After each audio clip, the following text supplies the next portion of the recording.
Hey, what's going on? So last week I posted a video, and in it I mentioned about how I don't like to deal with multiple representations, which means I don't like representing both a buyer and a seller on a single transaction, because I genuinely don't believe you can represent either party properly or to your best of your abilities.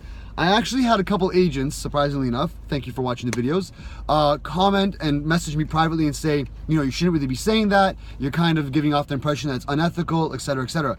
At no point did I say it's unethical. At no point did I say it's illegal. I said as long as you disclose it and you do the proper steps, it can work. I just don't personally do it because I truly don't believe you're doing a good service to either of your clients if you represent both parties.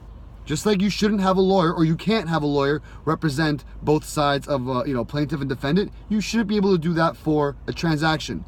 How are you going to represent your clients to the best of your abilities if you're representing both sides, right? So and again, it's not saying that it shouldn't happen. If you feel comfortable with it and you feel that your agent can navigate that, all the power to you. However, just think, would you rather have an agent represent your house and focus solely on selling it, or do that and bring you a buyer, and then when it comes down to negotiations, try to come up with a deal and they'll give you a little break on your commission to make it all work?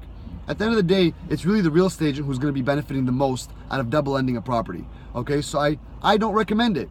There are going to be some situations where it's going to happen, I guess so, and everything's going to be on a case-by-case basis, but just to avoid that kind of confusion, on any residential deals, I do not double end. If I have a buyer coming to me asking me to put an offer in on a property I've listed, I will refer it out 10 out of 10 times.